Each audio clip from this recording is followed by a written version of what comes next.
Now I'm going to go the speed limit, and you can go around. Because when I was speeding, you ride my ass. I really can't stand people that do that. That grinds my gears. If I am speeding, speed limit is 55. I am going 65.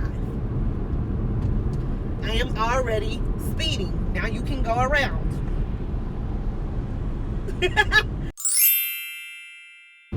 Ew, somebody's trash Americans.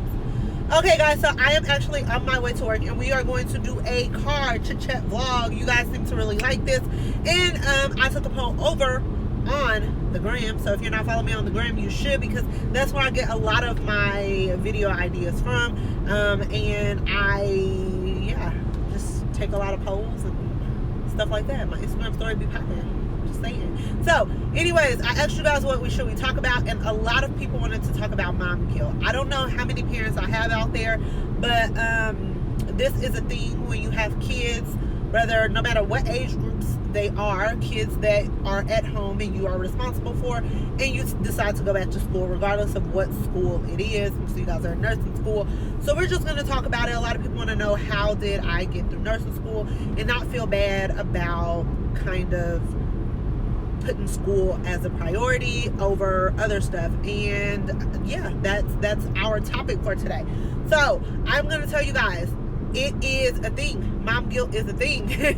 You always want what's best for your kids. You want to spend as much time as with them as you can.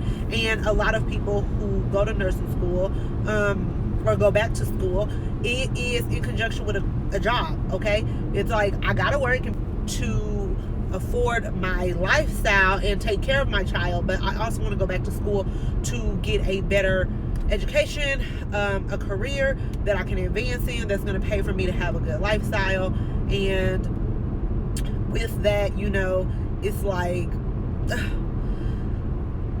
I need to do it. Okay, it's like a double-edged sword, a catch-22, whatever you want to call it. It's like you got to do something, but you have to sacrifice something else.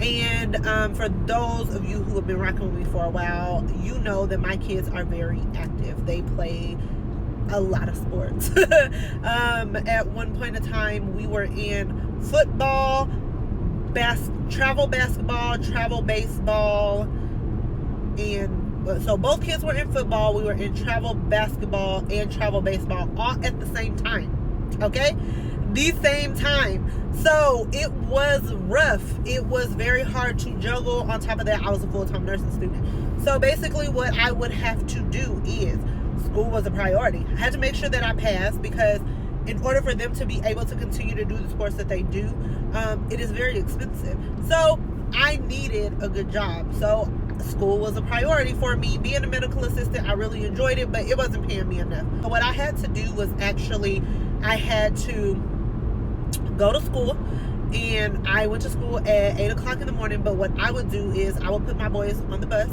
and once both of them were on the bus, which was usually by 7:15ish, I would just head to school. So I would try to get to school earlier, before class started, so any last minute assignments, I could finish that up. Any studying, any topics that I didn't understand, I would just go and sit in the library until class started and try to review as much stuff as I could. Especially on test days, I would go and do a quick test review or like topic review before class, and then I would go to school. I would usually get out of school at about noonish, 1. Sometimes just depend. No.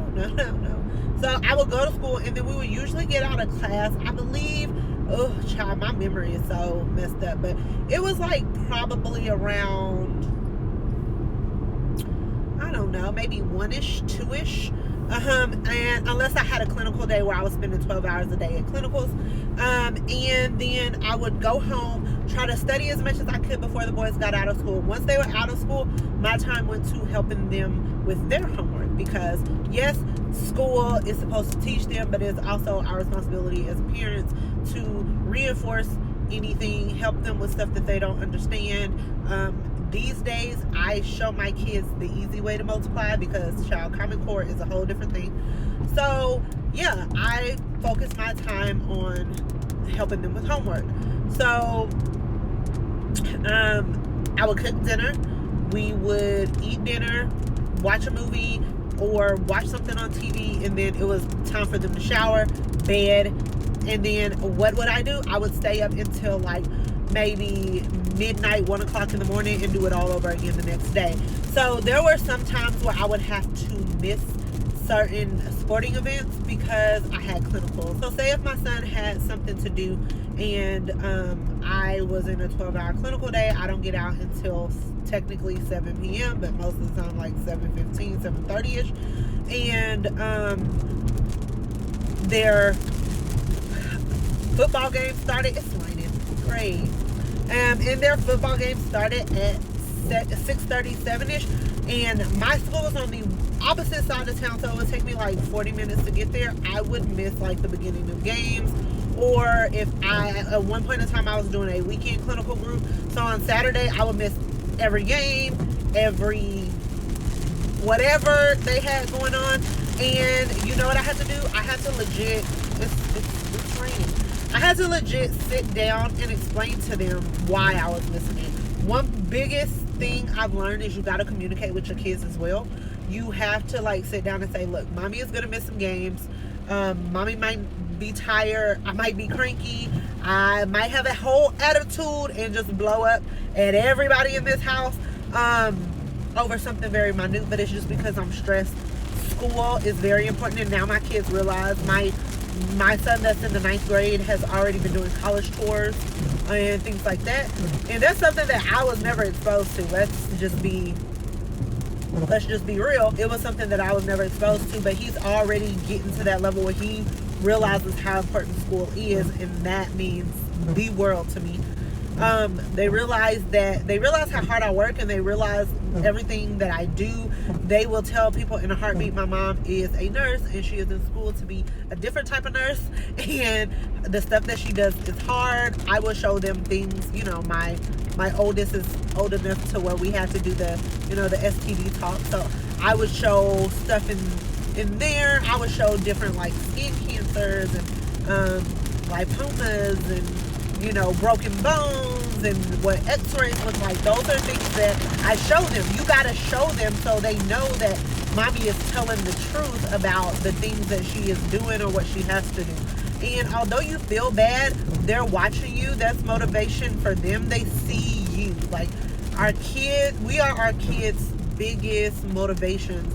They aspire to either be like us or be absolutely not like us, like the complete opposite. And I would rather my kids see me as motivation and see me as inspiring and reaching my goals despite all of the things that I had to overcome to get to this point. So although it sucks, and I'm not gonna lie guys, it sucks, and if you are looking for the perfect time to go back to school, even if it is not nursing school, but you are waiting, it's like, I'm gonna wait until my kids are older and out of the house, then you just start coming up with different excuses and reasons why not to do it. It's never gonna be a perfect time. It's never gonna be a perfect situation. It's never ever gonna happen. And one of the things you have to do is just do it. You have to suck it up. You have to deal with whatever obstacles come your way, and you just have to do it. Another big thing is that you get support from your family if that is an option when it comes to your kids. My husband was the biggest help. At times we were able to let the boys go spend the weekend with their grandmother when she lived a little closer, and we had friends, and like they had and they had kids in the neighborhoods that I would let them just go out and play because it's so safe, and I knew all of the parents, I knew all of the kids, I knew where they was going to be, and you just kind of have to let them be them. You have to have a good support system, hopefully, and a support system, like I said, makes a huge difference. So even if you're like, oh my God, I feel like I always got to pin my kids off on my mom or my dad or a cousin or aunt, uncle, that's what they're there for. Like that, the saying, it takes a village, it is a saying for a reason. Like, you have family and friends to help you when you need it.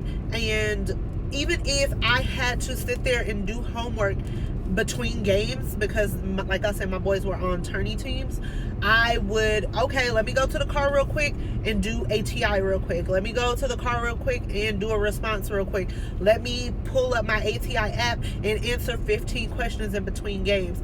You have to just be dedicated, and you have to want it enough and realize that although you might have mom guilt, it is so much better than to let your kids see that you gave up for a dream for them, because they're gonna be like, my mom could have did X, Y, and Z, and she just gave up. Like, you can't show them that when things get hard you give up. You have to be, like I said, you have to be motivation and inspiration to them, because when I tell you, they watch everything you do. And as time has gone on, I realized that has made a really big impact on my kids. Ooh, child, ooh, child. They need to fix their roads. Yeah, so that is pretty much it for me. The way to deal with mom guilt is that it's not avoidable. It is something that you're gonna have, and you just have to deal with it, and you just have to know and keep in your mind that you are doing this for your kids and for your kids to have a better life and a better living situation, and that at the end it's going to be so worth it. Because when I tell y'all, I took NCLEX and I got my first ICU job, and I got that first ICU paycheck, sis, I was like, okay, all right, it was worth it. Like, all of this was worth it. I'm doing something that I enjoy doing.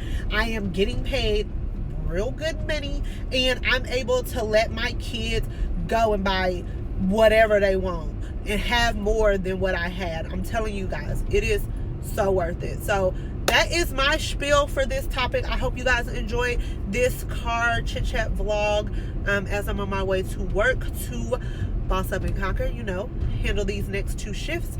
And if you are not subscribed to my channel, make sure you subscribe so you never miss any of the tea, any of the info, any of the helpful, motivational, inspiration, ideas, and content that I have for you guys to reach all of your goals. And if you are not following me on the gram, make sure to go follow me now. And until the next video, stay boss up and conquer. Bye. Mwah.